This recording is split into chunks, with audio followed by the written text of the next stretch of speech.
একজন করাইলের বস্তি থেকে উঠে আসা টিকটকার কিভাবে এত দামি Z4 সিরিজের বিএমডব্লিউ গাড়িটা কিনেছে, এটা সম্পর্কে কি আপনাদের কোনো মাথায় ব্যথা হয়নি বা কোনোদিন চিন্তা করেননি যে আপনারা এত এমবিএ বিবিএ করে, এত কর্পোরেট চাকরি করে, এত বড় বড় ব্যবসা করে আপনাদের কয়জনের বিএমডব্লিউ আছে? তাহলে সে কি এমন আলাদিনের চেরাগ পেয়েছে, সে কি এমন সোনা দানার সিন্দুক পেয়েছে যে সে বিএমডব্লিউ কিনতে পেরেছে? সে কি কাজ করেছে?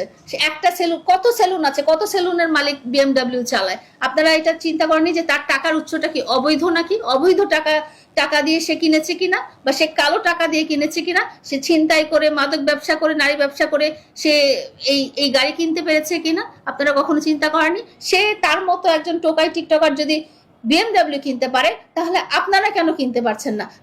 আপনারা যখন রাফসান গাড়িটা কিনেছিল তখন আপনারা সবাই চিন্তা করে গেছেন, কিন্তু রাফসানেরও তো একটা ব্যাকগ্রাউন্ড ছিল, রাফসানেরও তো ঢাকায় বাড়ি আছে, রাফসানের বাবা উচ্চপদস্থ সামরিক কর্মকর্তা, রাফসান নিজে উচ্চ শিক্ষিত, নিজে অনেক টাকা আর্ন করে, সে একটা অডি গাড়ি কিনেছিল, তখন আপনারা হুলস্থুল পড়ে গেছেন।